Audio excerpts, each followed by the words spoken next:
विदर्भाच्या या भागात पांढऱ्या सोन्याची लकाकी। विदर्भातील एका जिल्ह्याला राष्ट्रीय स्तरावर बहुमान। कापूस प्रक्रिया उद्योगासाठी राष्ट्रीय दर्जाचं पारितोषिक।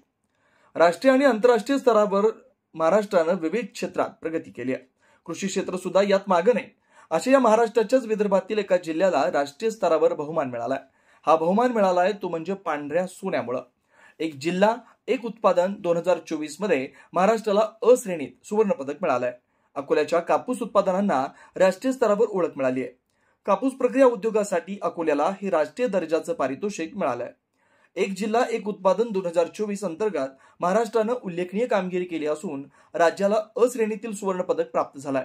अकोला जिल्ह्याला कापूस प्रक्रिया उद्योग विकासासाठी केंद्र शासनाकडून राष्ट्रीय पारितोषिक देण्यात आलं। महाराष्ट्रातील रत्नागिरी, नागपूर, अमरावती, नाशिक आणि अकोला या जिल्ह्यांनी कृषी आणि अकृषी क्षेत्रातील आपल्या विशेष उत्पादनांसाठी सुवर्ण, रौप्य, कांस्य आणि विशेष उल्लेखनीय पुरस्कार पटकावले। महाराष्ट्रानं आपल्या उत्पादनाच्या नाविन्यपूर्णतेसह उच्च दर्जानं आणि वैशिष्ट्यपूर्ण गुणवत्तेनं राष्ट्रीय स्तरावर आपलं वर्चस्व प्रस्थापित केलंय। अकोला जिल्ह्याला जिनिंग आणि प्रोसेसिंगसाठी विशेष उल्लेखनीय पुरस्कार मिळाला।